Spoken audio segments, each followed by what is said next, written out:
All right, guys, we're back here. We'll get started here in a couple seconds, and you can let people show up there.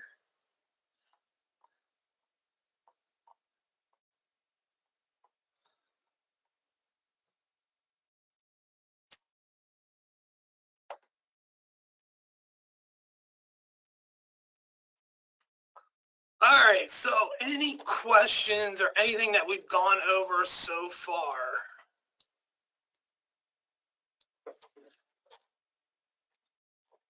And while I'm waiting here, I'm going to clean off my glasses.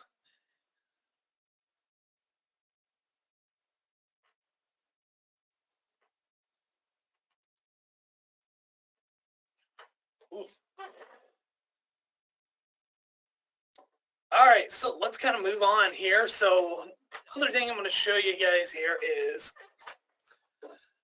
let's see, let's go open, and I'm going to go to this PC, C drive, data, V9, examples, and everybody's got this. I'm going to go to the whole example here. So you can see I got my part file set up right here. I'm going to go ahead and go through a stock wizard again. Open it up a little bit. And let's see, new job, milling, that's everything's good. I'm going to hit next. Again, not worried about that. We'll do cylinder here.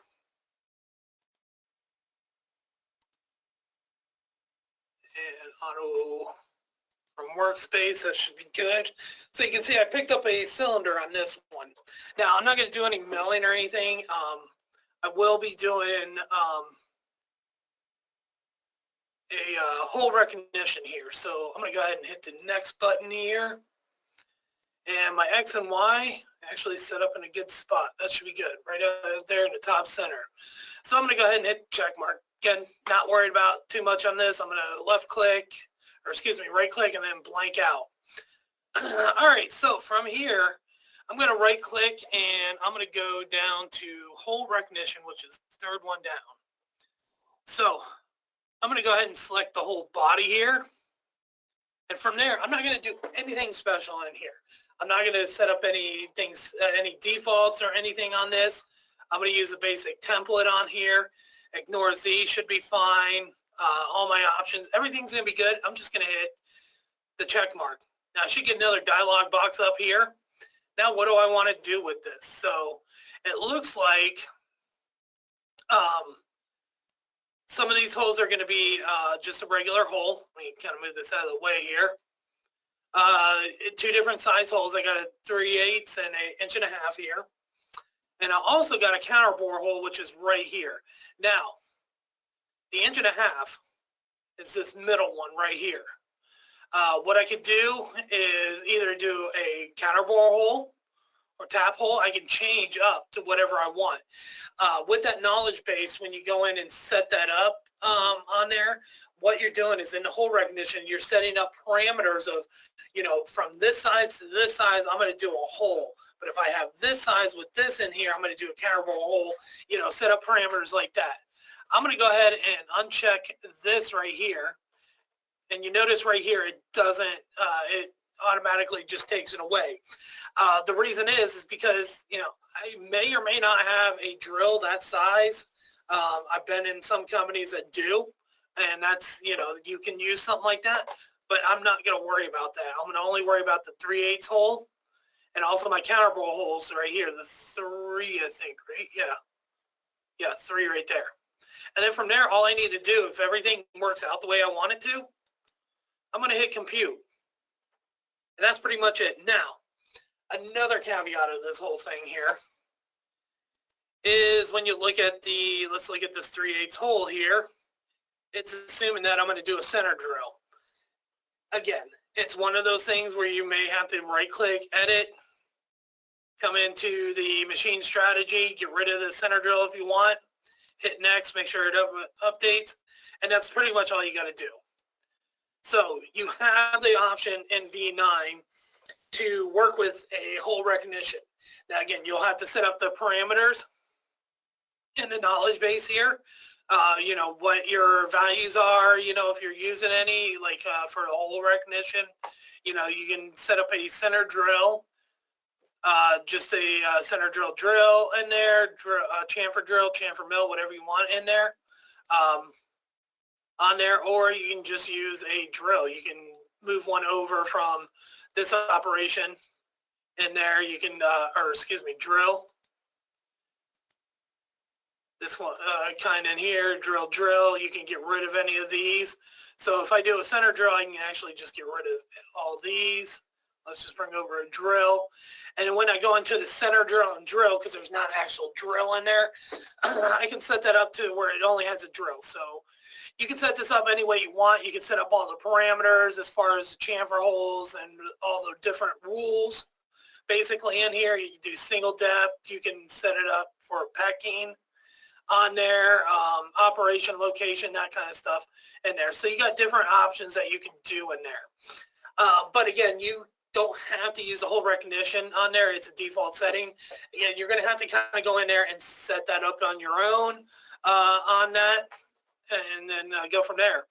But again, you also have the option to right click and go into, you know, mill, drill hole, tap hole, counterbore hole, and tap on there. So, you know, you can choose any one of these. You know, for a heck of it, I'm just going to do a tap hole.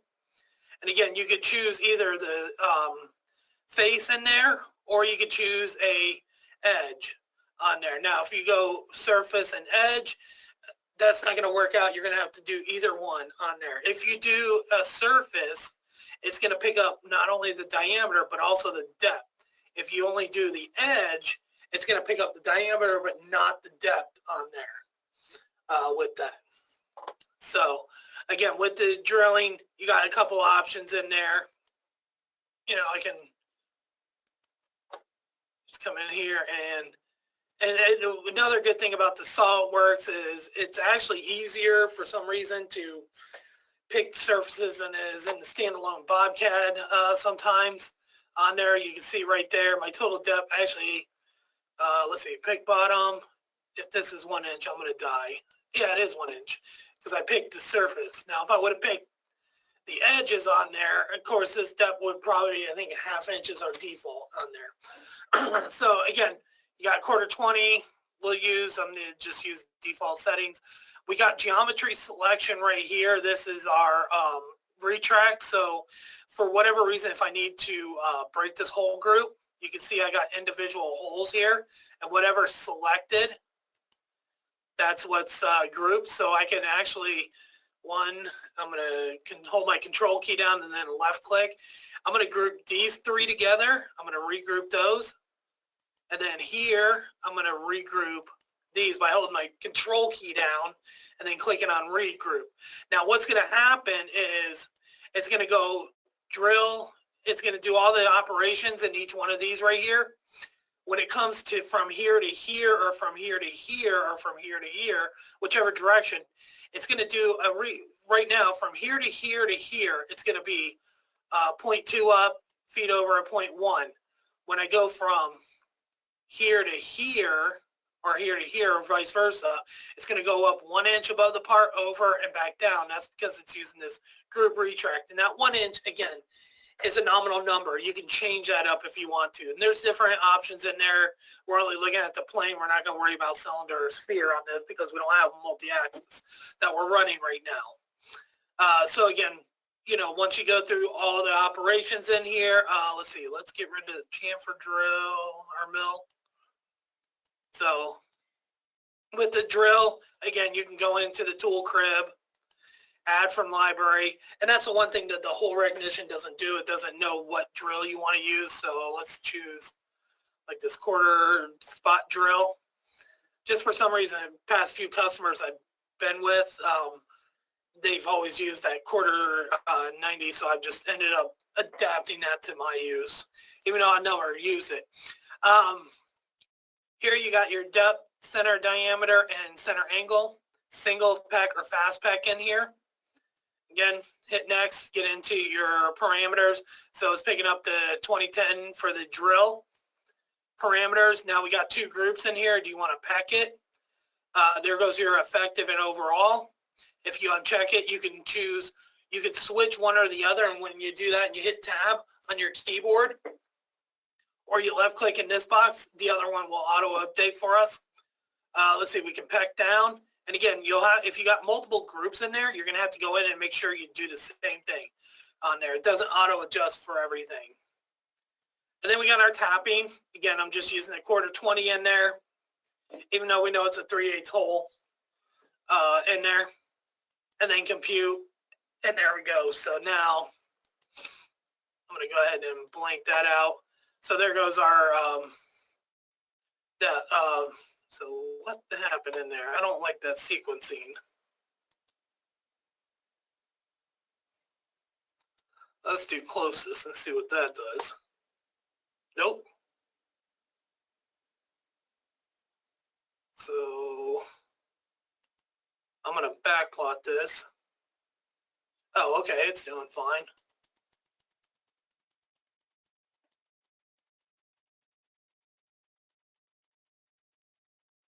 Okay, that works. See, yeah, it's jumping over here on there. It's not going around in a circle, but that's fine. I can live with that. Again, you got two ways to do the holes. You can either do the hole recognition in V9 now, or you can do individual like you've done for V8 and below on there. So any other questions or anything?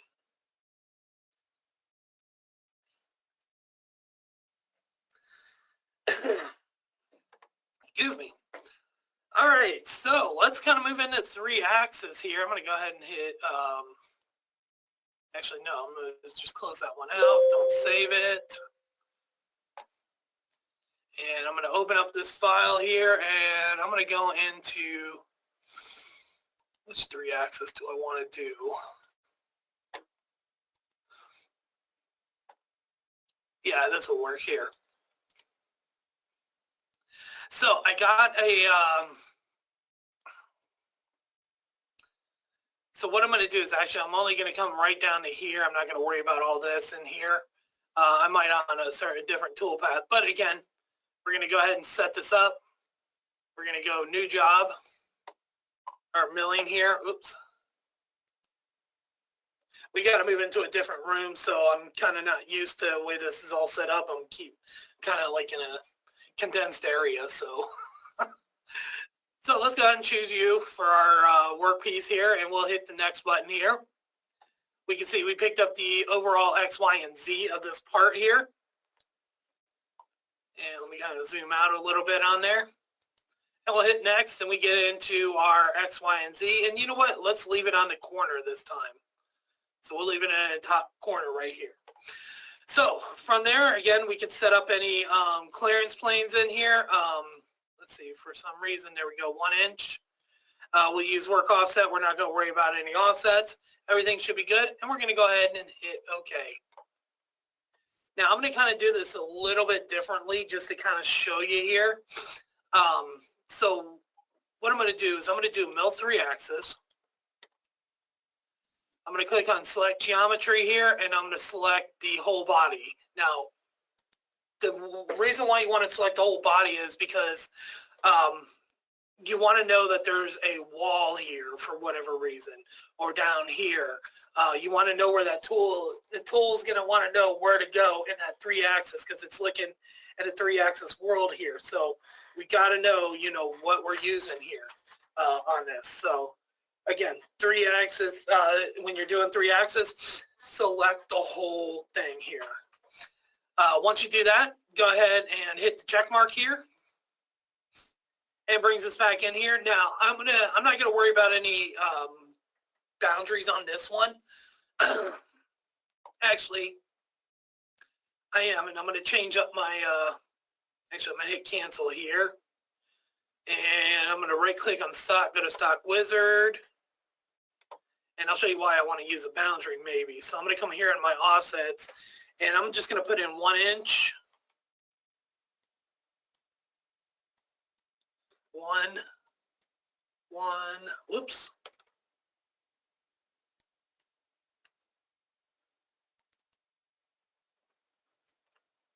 There we go. So I got 1 inch around that whole part. And I'm going to hit the next button, and I'm going to reset my origin to, let's go to that corner. And we'll say OK.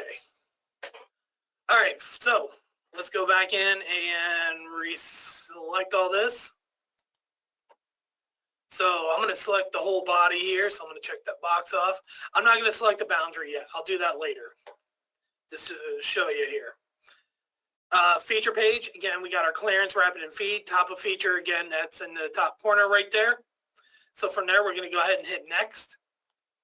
And what I'm going to use is I'm going to get rid of this planar here for right now, and I'm going to go advanced rough. So I'm going to use the Z-level rough and advanced rough, just kind of show you the difference between the two here. So I'm going to go ahead and hit next. I'm going to use the same tool all the way through.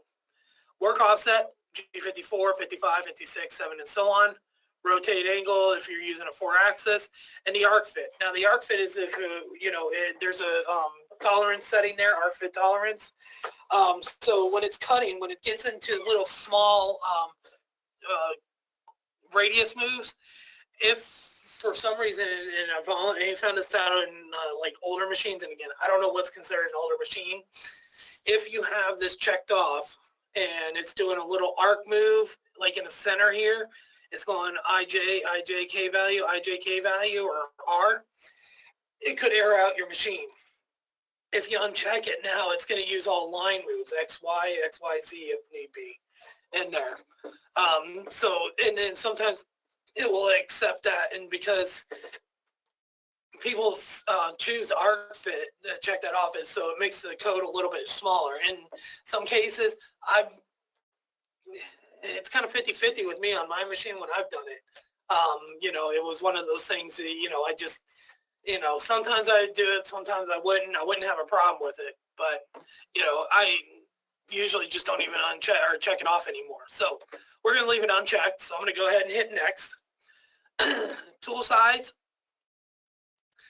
I'm just going to come in here and use a 1/2 inch on this. Everything should be good. Not going to worry about anything. No, I'm only going to not worried about feeds or speeds. I'm going to hit next. Now, think of the Z-level rough and advanced Z-level finish as a pocketing operation in a 3-axis world. Now, you can't see my hands moving around. That's what I'm doing. So I'm going to do a pocket in on this or a pocket out. So I can either start from the inside, work our way out, or start from the outside, work our way in. Let's see. Let's start from the inside and work our way out. We can do an incline or conventional cut, and we'll go ahead and hit next. So we get into parameters. What kind of depth of cut do we want to make? What kind of step over? If you look over at the image, it'll kind of tell you what it's talking about. If you want to leave an allowance, you can. You can cut holes, and then you got an option here for top of job and bottom of job. So what this is going to do, I'm going to click on bottom of job, and I'm going to choose this ring right here. I'm not going to go all the way down on there.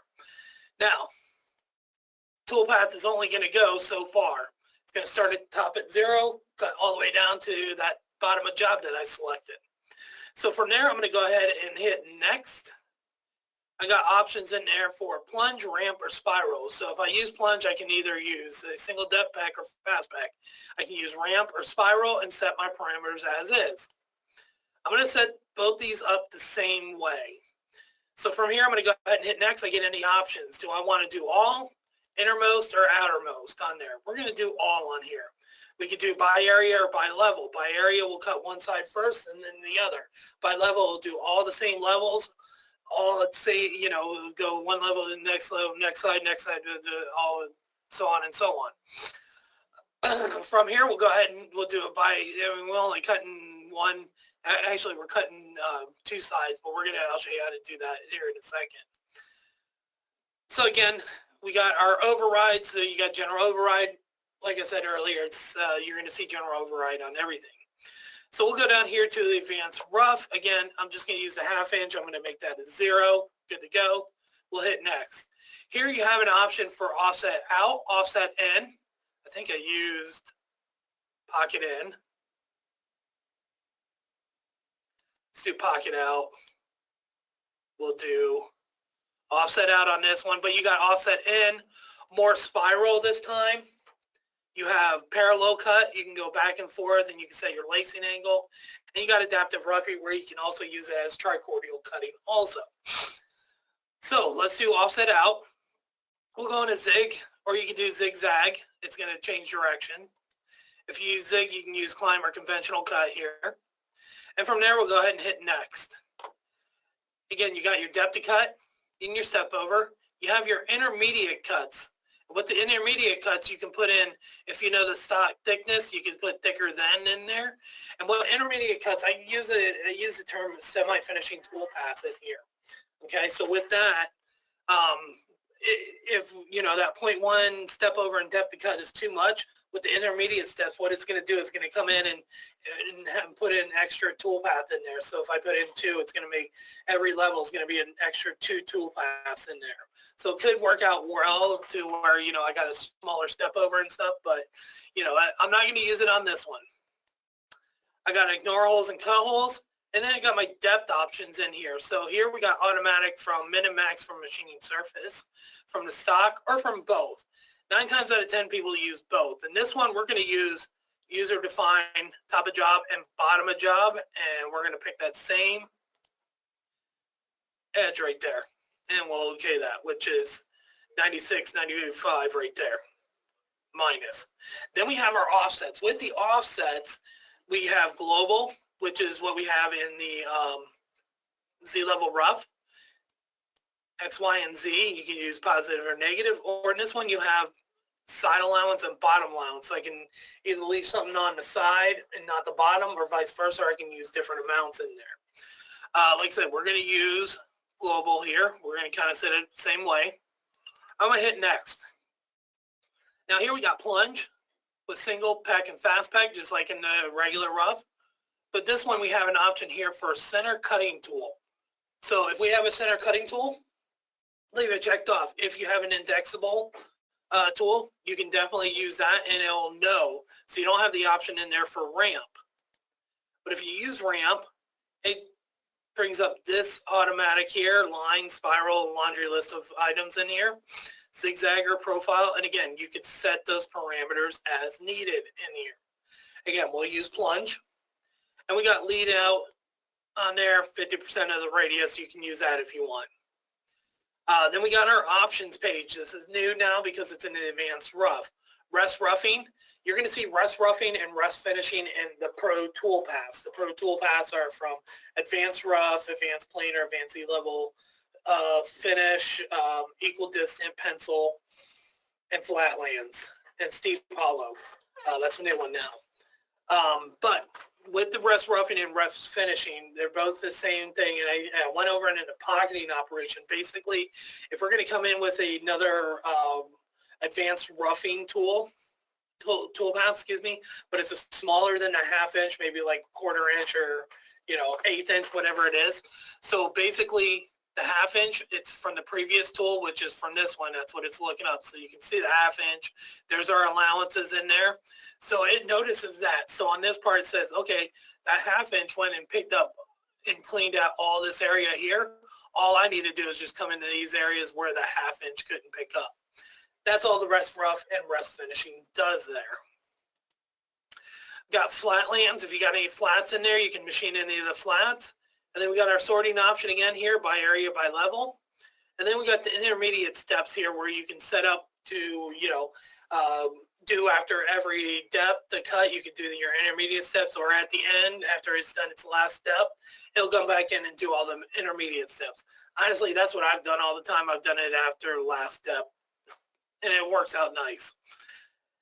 Boundaries. We don't have any boundaries on here, but basically what that is that, look at this line that's on our screen here, this image right here. So we'll use that as our boundary. So center of the tool is going to come right up to that boundary here. If we do a tool inside or outside, we can set an offset in there. What that's going to do is either going to stay in all the way around. It works on all sides. Not, you can't just pick and choose which one you want, or outside all the way around on there. And you can set that offset. Again, we'll just use center tool. Then you got smoothing options in there where you can smooth off corners, linking options. You can remove pegs if you want, either with an arc line or line arc line in there. you got those options. If your step over is big enough, it will do that. Then we got our linking here, so which we didn't have in the Z-level rough, so you got direct, S-link, full rate track, same thing with between groups. And then we got Gouge Check. Gouge Check you're going to see on all the Pro Tool class. That's if you need to, if you got a vise or clamps out on the screen, we can select those surfaces. And what the toolpath will do is we'll stop at a certain point, move up, over, and back down and continue cutting on there. Or if we know the tool is going to be too short to get down to a certain area, we can select that area and say, hey, you know, if it's trying to get down in here, don't do it. We can do that. So that's all Gouge Check does for us on there. I try to use the Gouge Check personally as the, you know, last option I have. I'll try boundaries. I'll try top of job, bottom of job. I'll change tools if I have to, but I try to use the Gouge Check as little as possible. It does work. It does work well, but I just try not to use it because it, you know, depending on what you're using, it could, you know, mess up some toolpath along the way somewhere else. From there, we got our advanced feed rates. Again, if you need to utilize those, you can. You can see the difference now. You got different ones for length, feed rate, standard, and adaptive volume-based cutting in there. And then from there, we got no more next. We got finish and compute. Finish will hold all our parameters, and compute will compute all our toolpaths. We'll go ahead and do that, and it'll take a second here.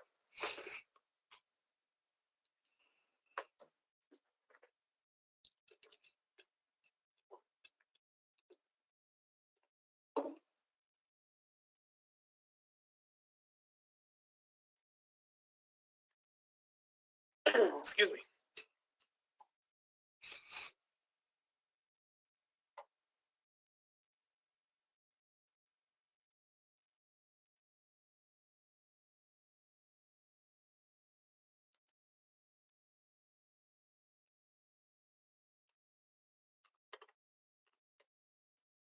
All right, so you can see what happened there. Because I didn't have a boundary, I got stuck on the outside, and it looked at it and said, hey, we can do the outside here. And it only went down as far as I told it. Now, I'm just going to right-click on the boundary here, and I'm going to go over to reselect here, and I'm going to select this edge right here, and I'm going to say, okay, and then I'll right-click on that, and then compute it, and let it compute here.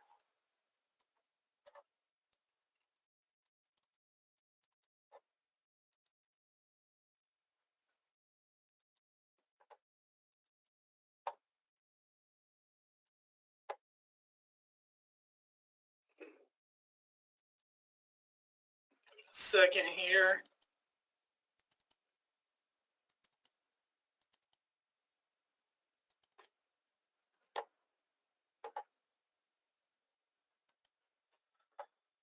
Just let it compute.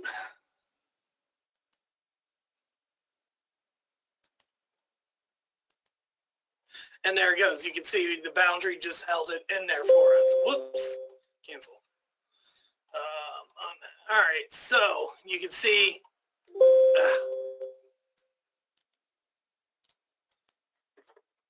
There we go.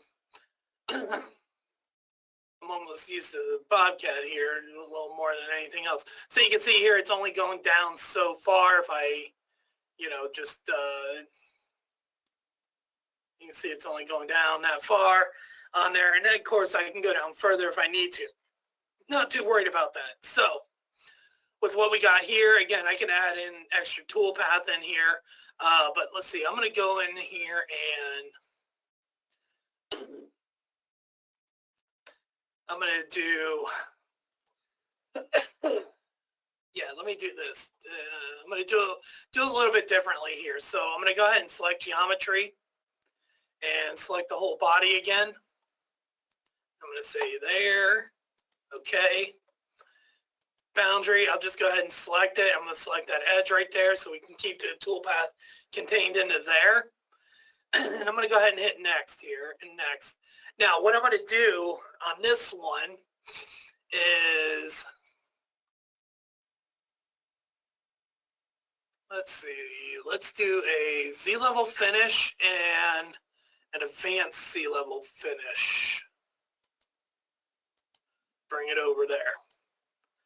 All right, so pretty much same kind of setup here. I'm going to use Tool Crib. You can see here, this is the only options I got, ML Rough or Finish. That's another thing you got to be worried about when you're using between Standard and Pro. You're only going to have options for mill Rough and Finish. That's it for the Standard. And Rough, you're going to have different options in there. But I'm going to pretty much use the same tool here. I'm going to use a, let's see, somebody's probably yelling out in their background, use a 1/4 inch. I'm going to hit Tool Label and come on, there we go. 1/4 inch standard right there. Looks good. Good enough for me. Ball end mill. Perfect. All right, so we'll go in here. So think of the Z-level finish and the advanced Z-level finish as a profile toolpath, and again, a 3-axis world. So again, you know, if you got radiuses or angles, it'll see that in there with that. So we'll go ahead and hit next. Let's go ahead and change this to 30 thousandths depth a cut now, because we're going to go downward, because it's a sidewall cutting tool, this Z-level finish and advanced Z-level finish. Top of job, bottom of job. You also have an option in here to skip your first cut on there. So move down 30 thousandths more and start cutting from there. We're going to choose, hold on here, that edge right there.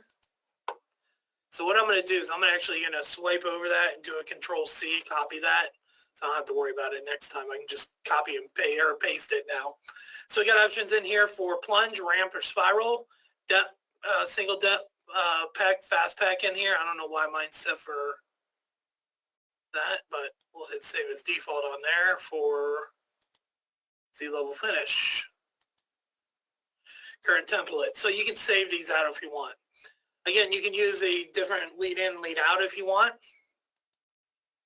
Again, you got all, innermost, or outermost. Again, because I got a boundary in there, I'm doing all, by area, by level. Or you could do it by tool tip or tool center, depending on what you want. 9 times out of 10, you're going to do tool tip. I've only, it's like 6-8 years ago now, some guy used tool center, and there was a reason why, and I totally forgot why he does that. Totally fine. From there, we go into our linking. How do you want to link the toolpath together? Do you want to do follow, horizontal and vertical, spiral, retract, S-link? You could do a follow or a retract if you got a boundary, if it's an open on there on that. So again, we'll do a follow around here. And then we got our advanced feed rates again. From here, we'll go into the advanced level finish. And we'll go end mill finish here. We'll choose that. But you can see here, you got an option here for taper, T-cutter, dovetail, lollipop, and all the barrel tools. So we'll go ahead and okay that. Should be fine. Did I use 0625? Okay, I guess so. 1/8 inch. I thought I used a 1/4 inch. Oh well, no big deal. So here you got an option for top to bottom or bottom to top. You could do a zig. Zigzag. Zig's going to go around in one direction and it's going to come up, back down to the next level. Revolution, up and down, just like in standard. Or you got spiral, the tool will stay engaged the whole time. Or you can do zigzag. Each pass is going to go in a different direction. We'll do a zig on this one, climb. And you got options here for corner. So in here, I think one of you guys was asking about this. This is only in the corner types here. So you can add, you know, internal or external. You can add this corner radius in here on there. So and actually it's only on the internal here. You can put in this radius here and you can put a deviation amount in there. So I can put in like a 1/2 inch in there. So I'll have a 1/2 inch radius in here if I need to, for whatever reason. This one is totally round, so it'll work. From there, we hit next. We got our depth to cut. So again, I'm going to do 30 thousandths in there. I can do just the machine flatlands. I can also do machine vertical walls here. So again, if I got any radiuses or angles on here, it's going to stop, go back around the other direction and back and forth, which, you know, you got that start and stop all the time on there. So you kind of got to watch that. And then we also have our adaptive cutting with our trim adapted depth steps here. So you got a minimum, maximum you can set up, tolerance if you need to on there. Again, we're just going to set it up the same way as the Z-level finish here. Top of job, bottom of job, and I'm just going to Control V now and paste that in there. And our allowance, again, you got global, just like in Z-level finish, or you can use the side and bottom allowance, and you can have one or the other or different values in there. Here we got our advance and then our trim to stock on there. And what the trim to stock says is, okay, we don't need to cut this area. We're just going to cut this area. We're just going to do the whole thing here. We don't have a solid model, but STL that we're going to use as trim to stock. Leads, again, you got plunge, ramp, or spiral. With the plunge, you got single pack or fast pack in here. You got vertical, parallel, right angle, circular. Same thing for the lead out. Unless I uncheck it, I can do something different in there. I got my options in here. So again, we got center, and you can see what the image is doing, inside, outside, and that red is our boundary. We'll do center on here. Now, another thing, this is a tech thing that comes with this one here. So in the advanced C-level finish, we have these cut extents. 9 times out of 10, I see, let's say, you know, 80% of the guys will call in, say, hey, something's wrong with this advanced C-level finish. It's not going all the way to the bottom.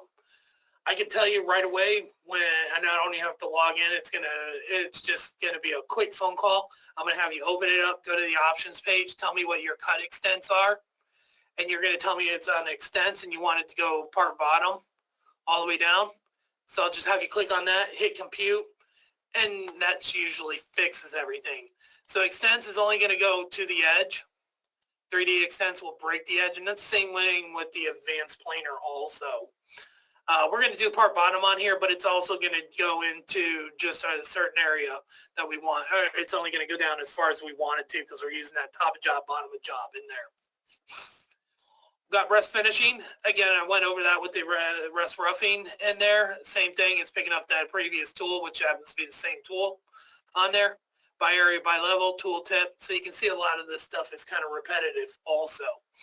Angle ranges, we'll go into that here in a little bit. I'm gonna use a different part to kind of show that one. Because with the advanced Z-level finish and Z-level finish, it doesn't do flats. It only does sidewall cutting. It doesn't do any flats. So I'll explain that when we open up this other part here. And then we got our different linking here. So we got follow, direct, horizontal, vertical, spiral, S-link, full retract. Any one of them you use, you can use this linking position. So what that does, instead of having that witness line going all the way down the same way here, I'll get to your question there in a second there, Tom. You can set a shift on there. So basically the start and stop is going to be in different positions here, so you don't have that witness line straight down on it. Again, not worried about that. Let's see, rest finishing with STL model. No, you don't need the STL model on there. With the rest finishing, it's looking at your previous tool on there and then calculating it from there on that. Does that kind of answer your question there, Tom?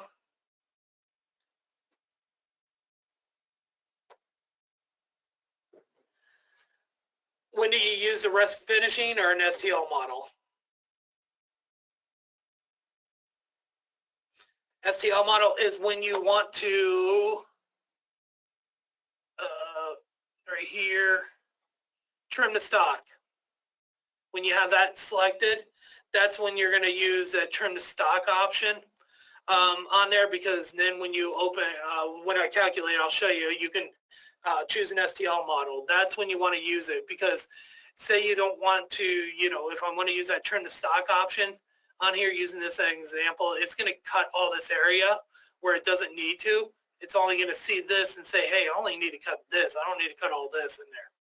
So that's the kind of difference between rest finishing or rest rough and trim to stock on there. see, linking, and then we got our Gouge Check again if you need to use that, and then our advanced feed rates if you need to utilize those. So I'm going to go ahead and hit compute on this.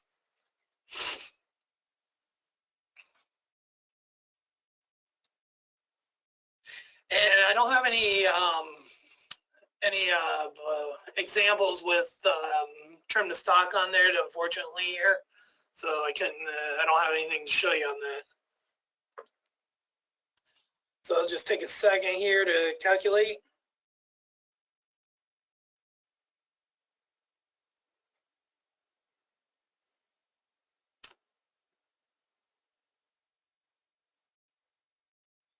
Excuse me.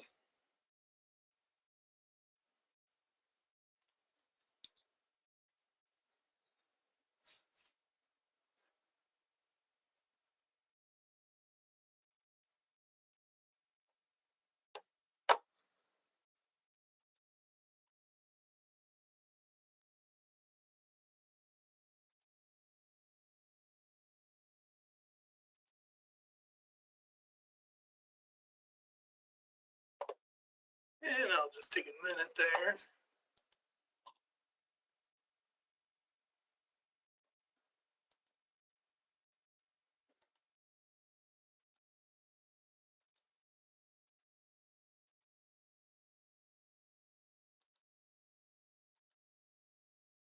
And it's almost done there.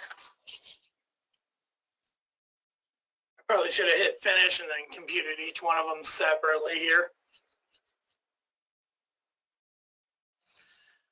All right, now we're on to the second one. Probably should not have made, I should have used a bigger tool. I wanted to use a 1/4 inch. I probably should have used that. Oh, that didn't take too long there. All right, so I'm going to blank out that, and I'm going to blank out these here.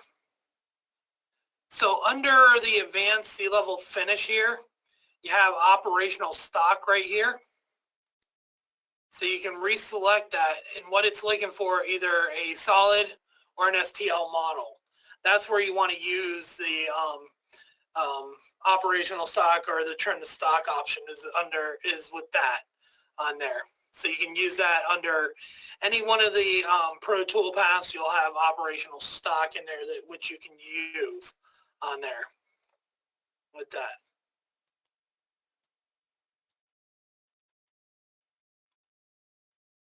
Oh, I did something wrong in there. But you can see right here, there's my Z-level finish, and I need to go back in and check that out. What happened there? That's good.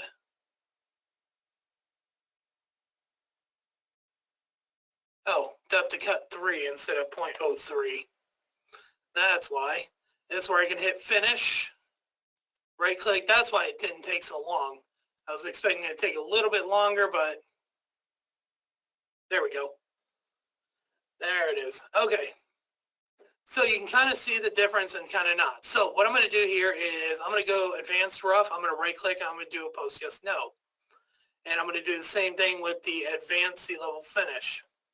So once we go into simulation, all we're going to see is Z-level rough and Z-level finish on there. And you're going to kind of see the difference between the two different tool paths on here.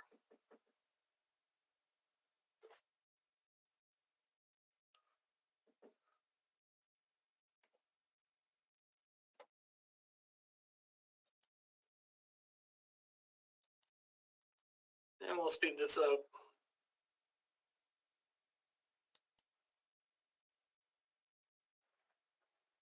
Now again, I might get some crashing. I'm already getting crashing out because I get the machines in Pro. So I do have, I didn't set the stock up, you know, where it's above the machine and all that stuff.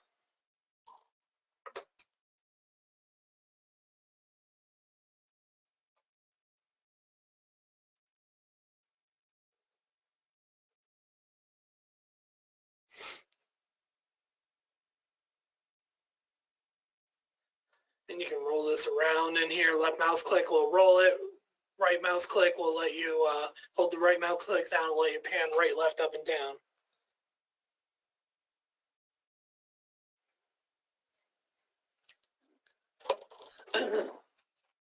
And there goes our finishing toolpath. Z-level finish. You can see it left some step overs, and you can see right there it's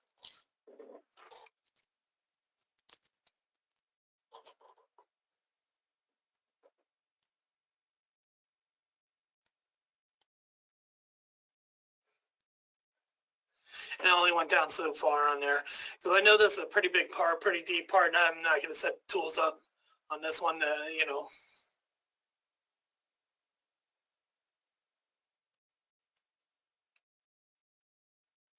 And there it is. Now I'm going to go ahead and exit out of that, and then what I'm going to do is I'm just going to do the opposite here. So I'm going to do a post yes, no, post yes, no, and post yes, no, and post yes, no. There we go. And again, go into simulation. Let's see, Jordan's got a question. I would like to see it cut the full part with ease without checking surfaces. There was just a hole. Yeah, that's what I was saying earlier there, Jordan. The only reason I didn't go all the way down because I know this part's pretty big on here. And I know I didn't set my tools up right, and you'd see a lot of collisions in there. So that's the only reason why I didn't go all the way down. I only went down that certain area on there. I'm actually going to do another part here in a second. As soon as this is done, just kind of show you some different operations in the Pro side there, toolpath wise, and that's going to actually go all the way down on there. And you kind of see that with this advanced rough and Z-level rough, it's almost kind of the same toolpath a little bit on there.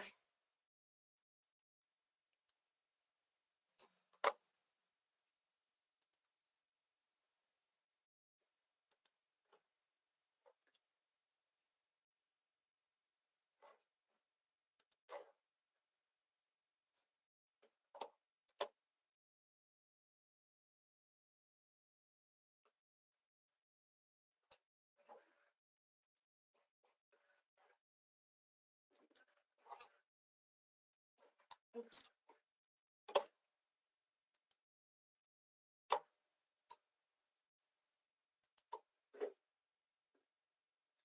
And that's going all the way down there.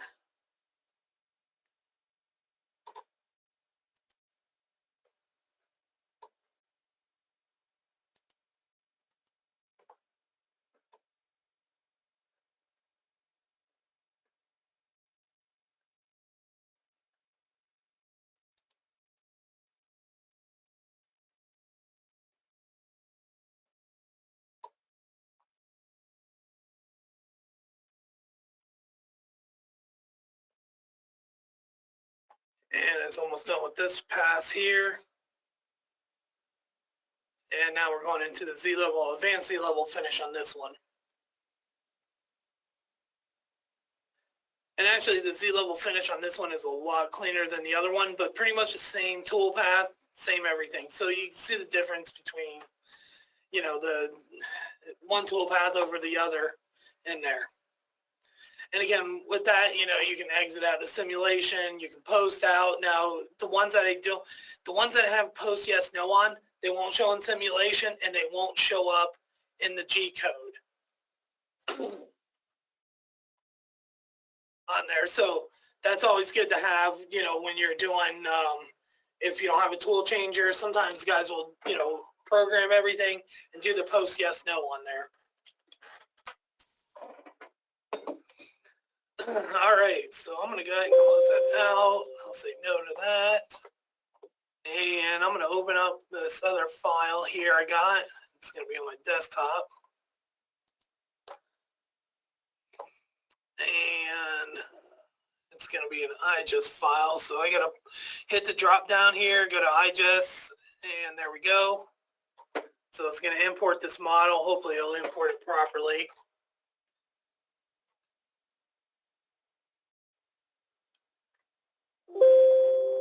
And yeah, let's do a diagnostic on that real quick. Okay, so I got this part here. Now, again, I'm not good with SOLIDWORKS or anything, so I don't know how to, I kind of know how to do it, but it'll just take me a while to cover up these holes or, come in here and try to mess around with them. So I'm not worried about that. So again, I'm going to go up here, new job, milling, hit the check mark here, and go through the stock wizard on here again. I'm not worried about that. There goes our stock right there. That should be fine. And again, I'm not worried about anything else there. That should be good. And my XYZ, yeah, I'm going to leave it in the center right there. That should be good.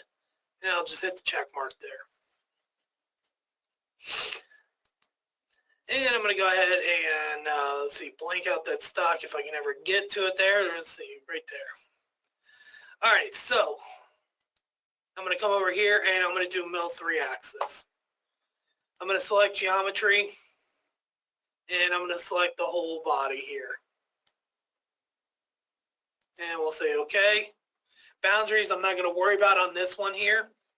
I'm going to go ahead and hit next. Everything should be good on the feature page. Now here what I'm going to do, I'm going to do an advanced rough. I'm going to do an equidistant, and I'm going to use an advanced planar and advanced C-level planar. And I'm going to do a steep shallow. Because that's new in the V9, V9 here is steep shallow if you got the, because basically it does a planar and a Z-level finish all in one. So I'm going to go ahead and hit the next button here. And there goes all my options right there. So again, I got my arc fit if I want to utilize that. I'll go ahead and utilize it this time. I'm going to go ahead and hit next. So with the rough, and how come we are looking at, let's see, I'm going to hit finish here. Change that to inches. Yeah, let's look at that again. There we go. When I imported it, it looked at it as a metric, and I said, no, let's do imperial here. All right, so again, let's go here. I'm going to do this the way I would do this on this standalone here. So I'm going to use 3/8 just for the roughing. So again, I'm going to do pocket out. We're going to do a zig on there. That should be fine. Depth of cut, everything should be good here. I'm going to do number of cuts. I'm going to say 2 extras in there. That should be fine. 0.2 for that. Pretty much doing everything at default here. Center cutting tool is good. Not worried about the lead out. Options, there's no flats really on there. It's going to touch, so that's fine. Everything should be good here. Not worried about Gouge Check or anything. So we're good. All right, so equidistant. Again, I'm going to use the same tool for every one of these operations. So it's going to be that end mill. And go into the tool library. And let's see, quarter ball right there.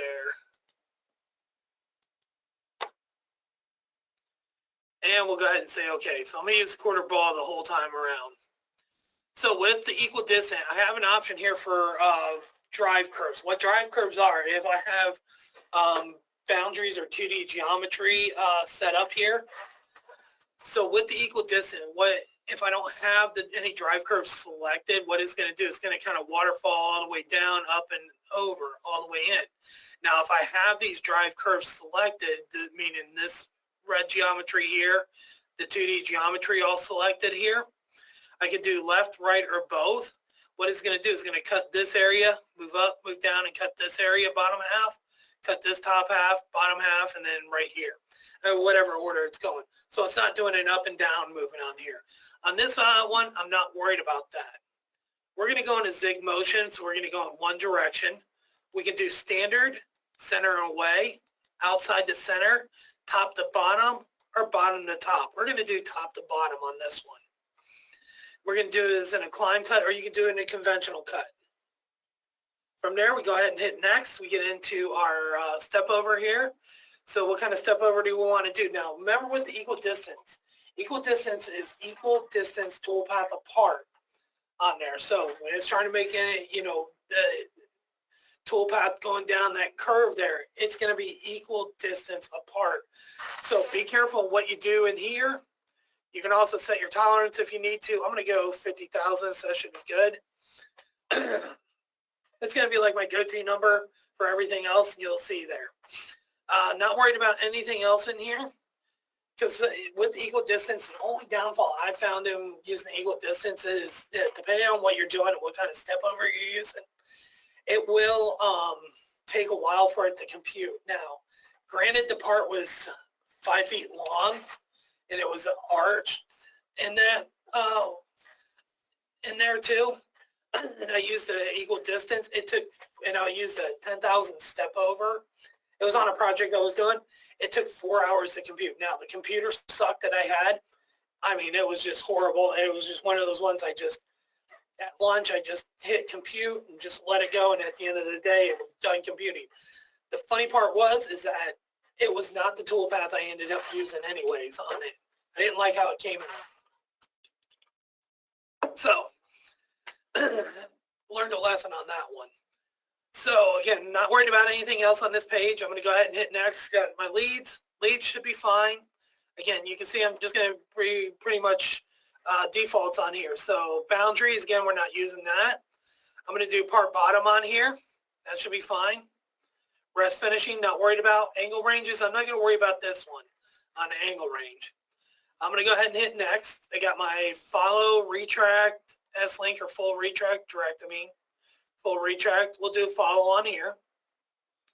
Got our Gouge Check if I need to utilize that, and our advanced feed rates. So let's go ahead and use a planer here. So I'm going to go ahead and pick the same tool.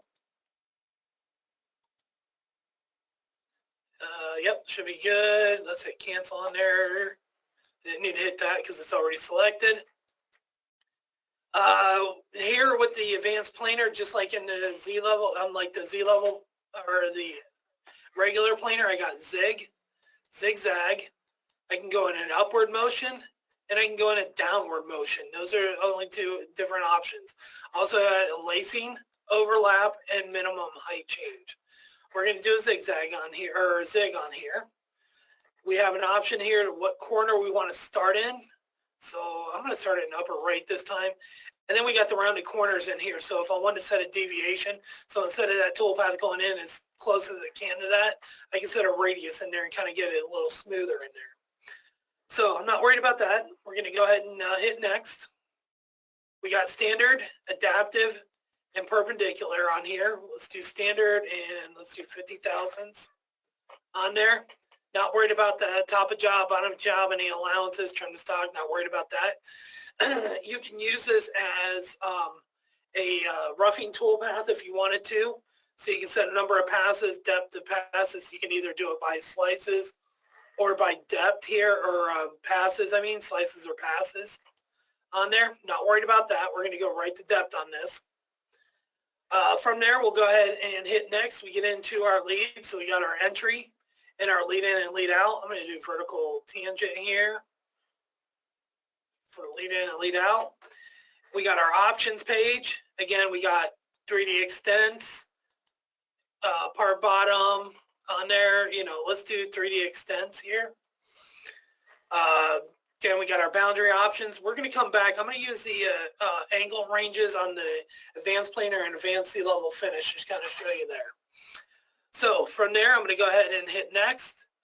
We got options in here. This is the kind of nice thing too about this. In the linking, you got follow, horizontal and vertical, direct, full retract, or my favorite now, blended spline on there. So there you got the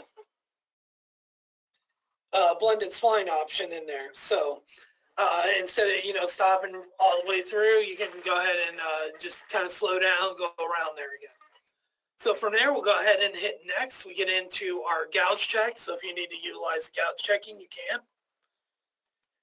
Then we got our advanced feed rates if you need to utilize those. So now we're going to get into the advanced C-level finish, which we used earlier. So we'll use that.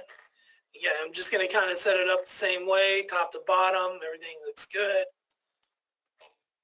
50,000. See if I can move pipe here. And sorry about the squeaky chair if you guys hear that in the background. Everything should be good there. I'll do part bottom, should be good. I'm going to come back into the angle ranges here. Everything's good there. Not worried about anything in there. All right, steep shallow, new here. Let's go ahead and pick up ML. But you can see with the tools, you only got options for ML rough, finish, and taper for the steep shallow. So we'll use our quarter ball. Hit next. We could do a Z-level planar, Z-level plus a planar, or we can do a Z-level plus equal distance in there. You could angle ranges in there. What do you want to use as far as what's going to use Z-level, and what's going to use the planar, or Z-level and equal distance, one of those two in there. We'll do Z-level and planar here. We'll keep it at 45 for right now. We can do rounded corners. We could do sharp corners if you want in there. Top to bottom, bottom to top, zigzag, climb conventional. It's kind of mixing those two together there. Actually, let's back up and do Z-level and planar. So lacing angle, we're going to set at 0. That should be good. Yeah. Should be good. And we can come back in and tailor that in there. Depth to cut, 50,000. Step over, we'll go 50,000 there too. Everything else is good. Leads, again, I'm going to use vertical tangent on that. That should be fine. Now it's setting up like a regular, the standard instead of the pro. So you got boundaries, you got extents or part bottom. Let's see, let's do part bottom here. Not going to worry about rest finishing. That should be good. Everything else is good. And I like blended spline as you guys heard before. Not worried about Gouge Check right now. And advanced feed rates, I'm good with. So on this one, I'm going to go ahead and hit finish. And I'm going to come up here and I'm going to do a save as and save it to the desktop as a SOLIDWORKS part file just in case. And I'm just going to compute these all one at a time just in case. I've seen weird things happen. Again, we're normal over here.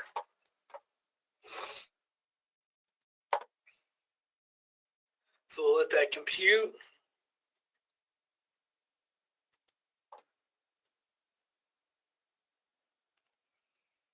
There goes our advanced rough. And I'm going to blank these out too. So there's our advanced rough. And here goes our equal distant here.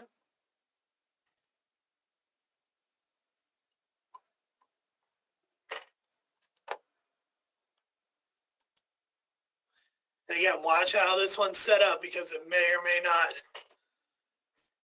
do what we're wanting to do in there. It could take a while for it to compute, so be careful with that.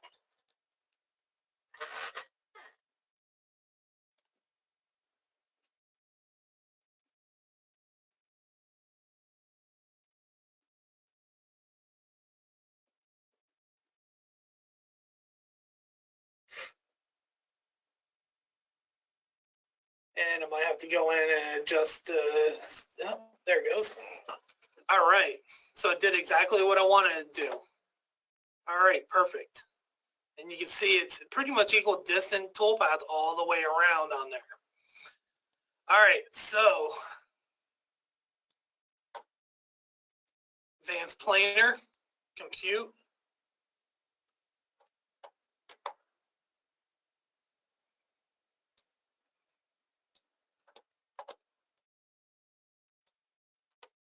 And we're going to go in and change that here in a second. I just want to get these all set up.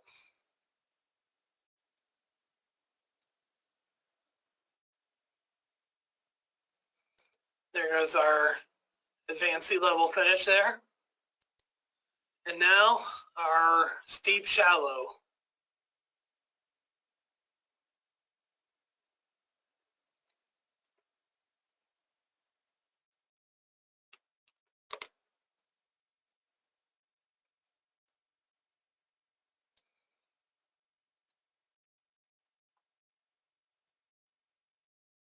Now, the cut holes ignore holes in software.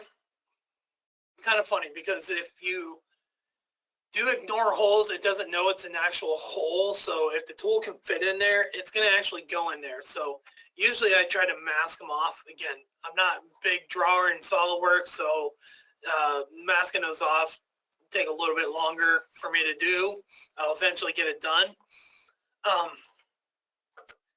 I got this off BobCAD, so I probably should have done that in BobCAD, got rid of all that in there, but you can see it's actually going down as far as it can. You can see the little dip in there.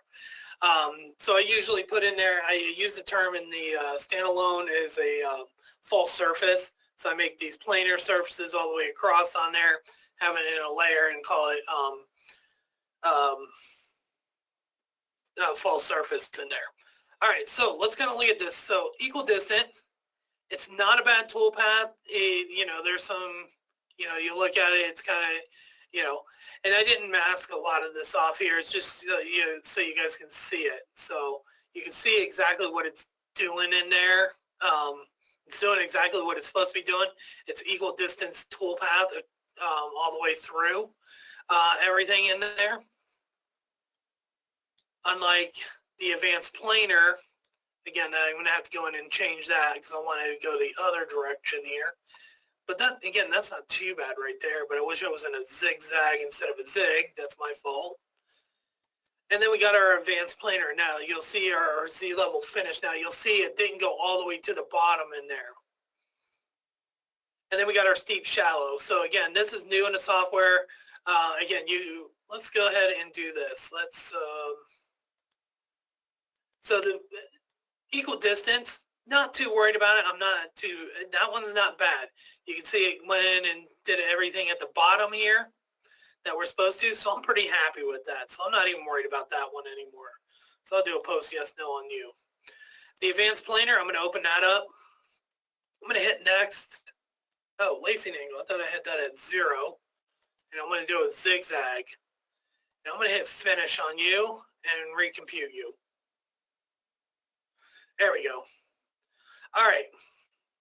So I'm not going to worry about the steep shallow right now. I'm going to look at the advanced planar and advanced Z-level finish here. So I'm going to hit edit again here, and I'm going to hit next. I'm going to get down to the options page here. So this is where I'm going to use angle range. Angle ranges allow me to, you know, in the degrees that we have in there, 0 to 30 basically does the top half. 30 to 90 does all the bottom half. So on this one, let's go 30 and 90, and we're going to hit finish. And on the Z-level finish, advanced Z-level finish here, we'll do 0 to 30. We'll just check that off. And we'll hit finish here. And we'll just compute each one of them separately here. Shouldn't take too long. Oops, did that backwards.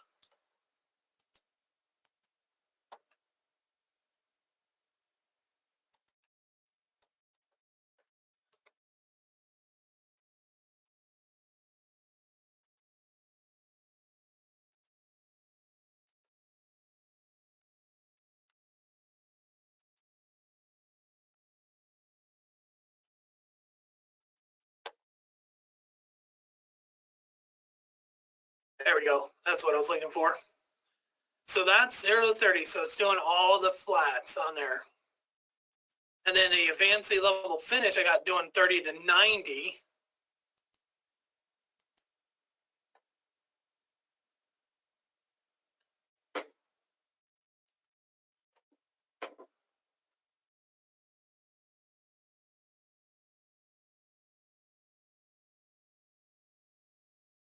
And you can see right here how it's set up now. If I unblank both of these here,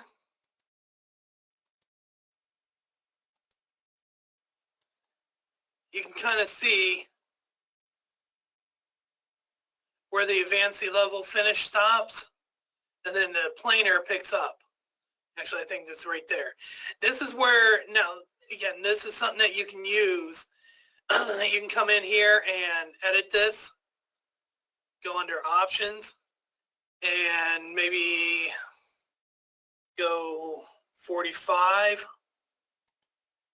And I'm going to go down the options here.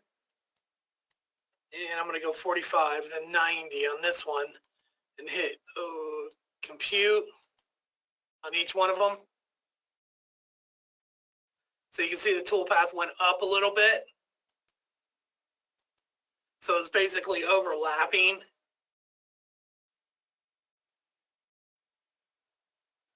A little bit, and then it's coming down a little bit more on there.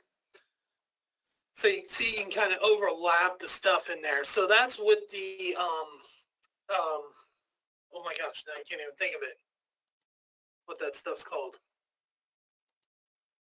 Angle ranges in there.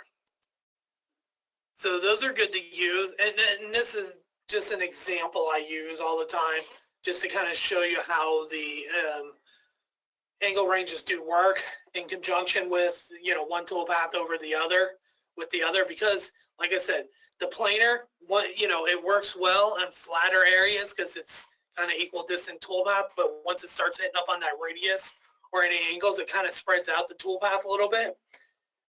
And with the advanced C-level finish, it's a sidewall cutting tool, so it doesn't do any flat. So it kind of mixes both those two together, and I can bring those around. Now, with the angle ranges, it kind of morphs a couple of tool paths in together here.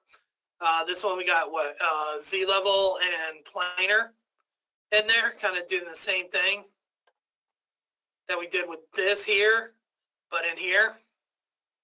So we got Z-level and planar, but it's only using a Z-level standard and the planar standard, where, and again, we can put in there, and I got 45 with a lacing angle of 0. That's good. Everything's good. So it's kind of doing exactly what I'm telling it to do. And it's almost the same toolpath as using the angle ranges too in there with that. So that's doing exactly the same thing. Now, let's go ahead and change that to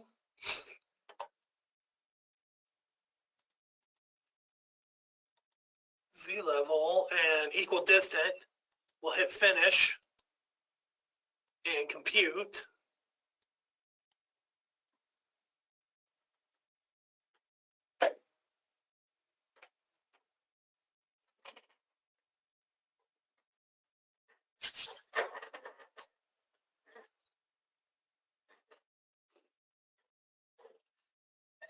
And you can see here with the Z-level finish and the equal distant, you can see it's actually not too bad. I probably wouldn't use it for something like this. Or on this part, I'd probably use the planar one. But this actually doesn't look too bad on there. And the way it's showing up, it's actually kind of using, yeah, looks pretty good. Now, I did not see, and I wasn't paying attention. No, okay. I was looking for angle ranges, which I wouldn't think it would have angle ranges in there. Because the angle ranges is in the parameter or patterns part on there. What we're using for angle ranges, this is actually using angle ranges right here, the angle limit on here. So we use 45 on there, and I think on this one, yeah, we use 45 to 90 and 90 to 45 on the other one. So basically we use the same thing. This is the angle range right here. And they call it the shallow region in there. So it's doing exactly what we're wanting to do in there. So again, with the different tool paths, the advanced planar and advanced Z-level finish, it actually did the same thing as that steep shallow did with the Z-level and planar in there on that. So with that, you know, let's see, let's do a post yes, no. And we'll do an advanced rough and that steep shallow. So I'll come up here.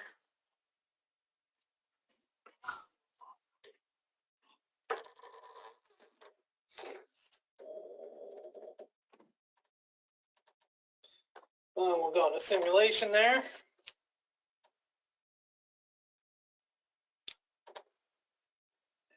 And we should be good.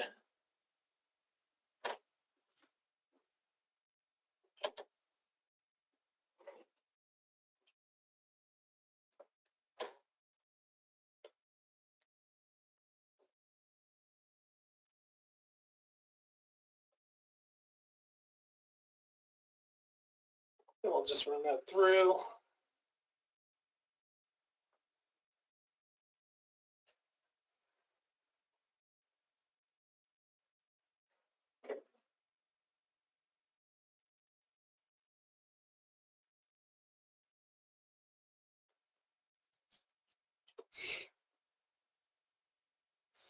And like I said, because you know, I didn't use you know, the ignore holes and cut holes. Can't remember really the reason why development told me why that doesn't work. Should say it works, but it doesn't work. It just doesn't know the difference between a hole. I guess in the algorithm in the background, they just haven't automized it yet or something.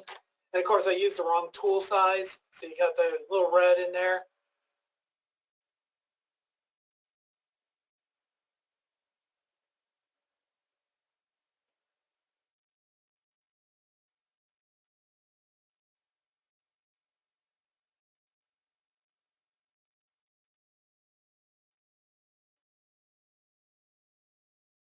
Now, so we got all that red in there. You can see here, take this tool for example. So there's the flute length on there. Overall length is, you know, wherever, you know, however long the actual tool is. Then we got our protrusion length, which is out here. But then we got our flute length, which is in this gold on there. Usually, I should do this the right way because there is a wrong.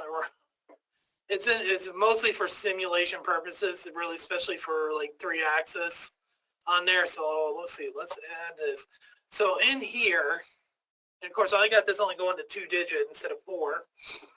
I got my flute length right there. That's number 2. Usually I'll set that to, let's say, 2.5. And you can see my overall and protrusion length change to 0.1 over on there. So now when I hit finish, in that little dialog box, because I changed one tool, and then notice I used the same tool on the other operations, it said, all right, well, you want us to change it? And it said yes. So all I have to do is go in and recompute everything, which I'm not going to do.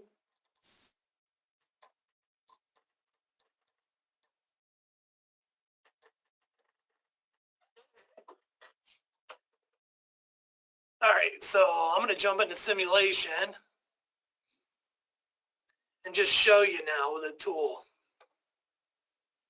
because I made those little changes in there.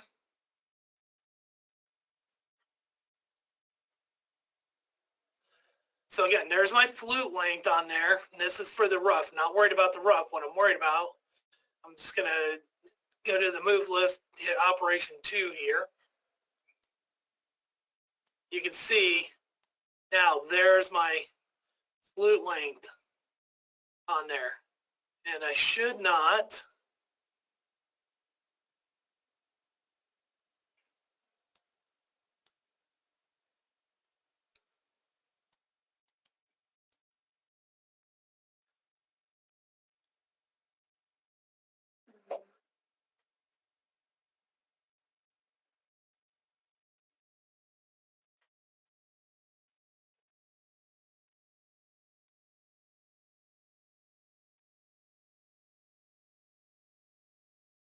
there we go.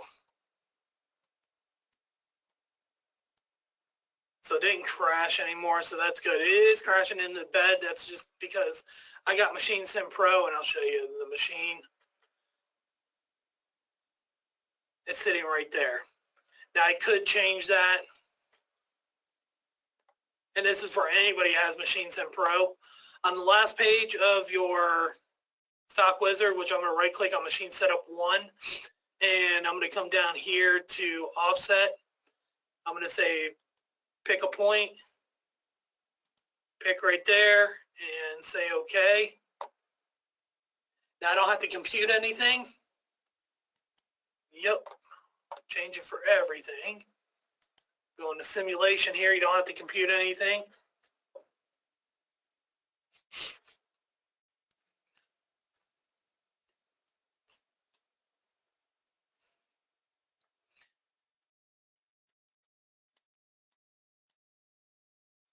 Come on. There's our part right there, and it's above. It's just the kinematics of the machine, how it's set up and everything. Honestly, I haven't really worried about it too much, and when I'm doing 2 or 3 axis work on there, it works out fine. Now, when I get into multi-axis, tool pathing, 4 or 5 axis, even mill turn, that's when it starts becoming more and more critical for that. But for 2 and 3 axis, I don't worry too much about it. I've not had a problem on my regular machine with it, but that's the reason why. Is because the way the kinematics of the machine is and the way this part was drawn and set up is in the bottom of our machine there. So we just use the work offset, bring that part up. Everything works out well. Now we will not see any red at all in there.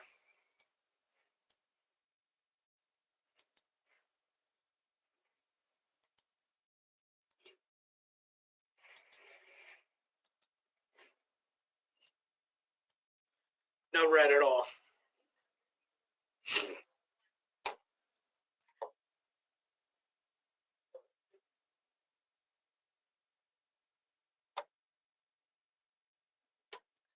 And now we're in the steep shallow. You can see there's a little tick mark. This is all advanced rough over here to the left. And then from here on to the right is all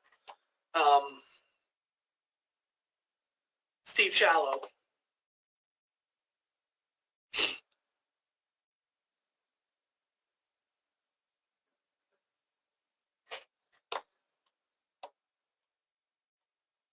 And yep.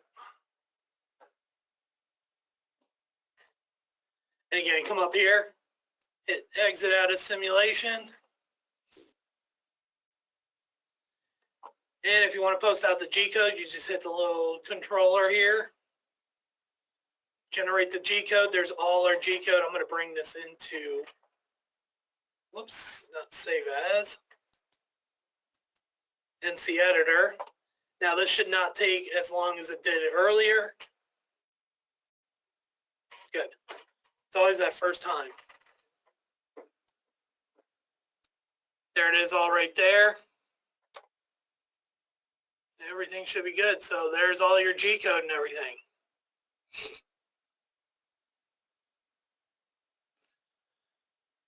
And if you need to, you can go to Tools here, start DNC transfer, set up your serial connection, set up your connection here, protocols, and you can send or receive. And it'll show up in the preview box here. Again, you can use this as a glorified notepad also if you need to on there. So, any questions or anything with that so far?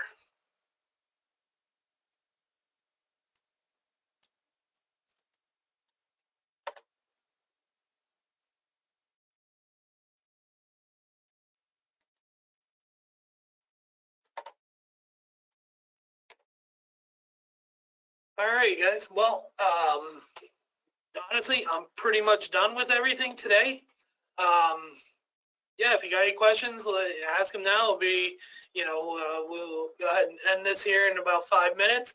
But if you don't have any questions, yeah, we're gonna take off here about 2:30 here, and then yeah, we'll Thursday we got a 4 standard coming up on V9. If you guys are interested in that, feel free to sign up for that. But other than that, have a great day.